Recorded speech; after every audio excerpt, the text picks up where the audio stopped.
joining us. This is Rock Hard Riffs, and it's Flashback Friday!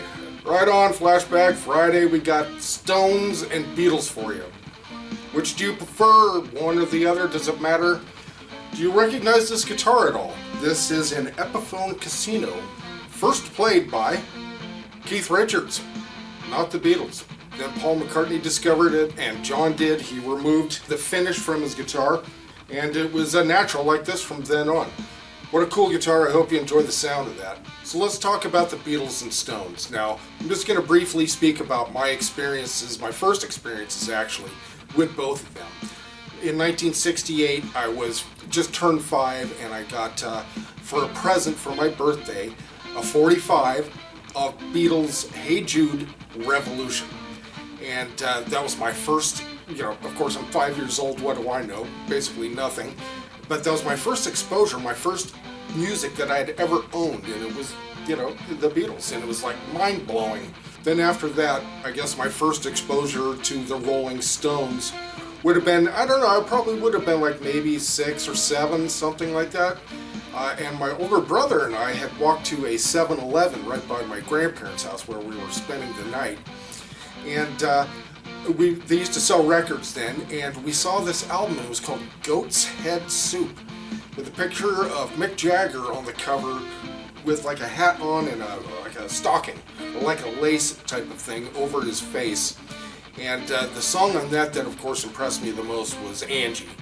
Heartbreaker is also on that album. Really good stuff. Great music on that album. So those were my first exposures to the Beatles and the Stones, not far from each other really. I never really developed a one or the other type of thing. We all like competition.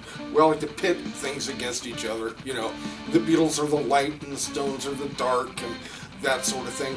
Does it matter? No, not to me all that much. It's just about the great music. Great music is, but the Beatles were, even though the Beatles were more rough and tumble in their younger days, they were quote-unquote crap kickers up in Liverpool.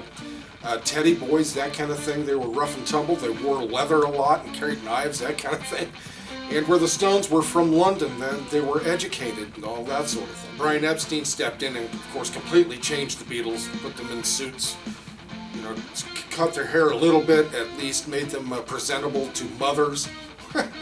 Where the Stones just kind of went the opposite, like with songs like Mother's Little Helper.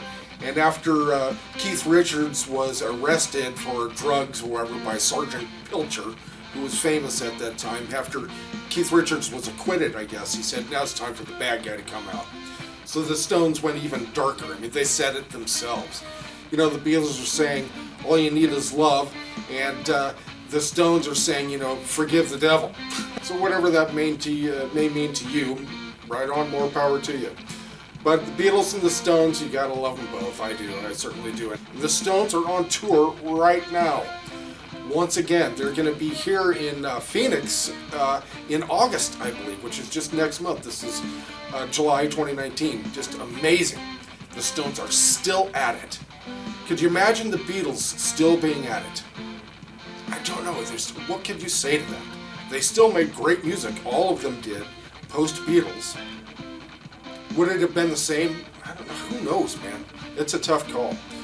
All right, guys. Well, give us your remembrances and of the Beatles and the Stones, your earliest recollections, that sort of thing. Please let us know in the comments. Of course, there are going to be several songs in the comments. Some of those are my absolute favorite songs by the Stones and the Beatles. All right, guys. We thank you so much for joining us. This is Rock Hard Riffs. And again, if you haven't subscribed, please subscribe. We really appreciate it. And we'll see you next video.